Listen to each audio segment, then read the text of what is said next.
पार्कमधील मनसेच्या अभिजात पुस्तक प्रदर्शनामध्ये संजय राऊत यांची उपस्थिती बघायला मिळाली।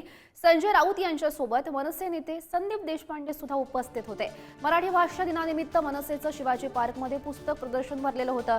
मनसे नेते संदीप देशपांडे यांच्याकडून संजय राऊत यांना ईव्हीएम नावाचं पुस्तक यावेळी भेट सुद्धा देण्यात आलं आणि या प्रदर्शनामध्ये संजय राऊत यांच्या उपस्थितीने पुन्हा मनोमिलनाची चर्चा रंगलेली आहे। दरम्यान मनसेने भरवलेल्या पुस्तक प्रदर्शनाचं संजय राऊत यांनी तोंड भरून कौतुकही केलेलं आहे।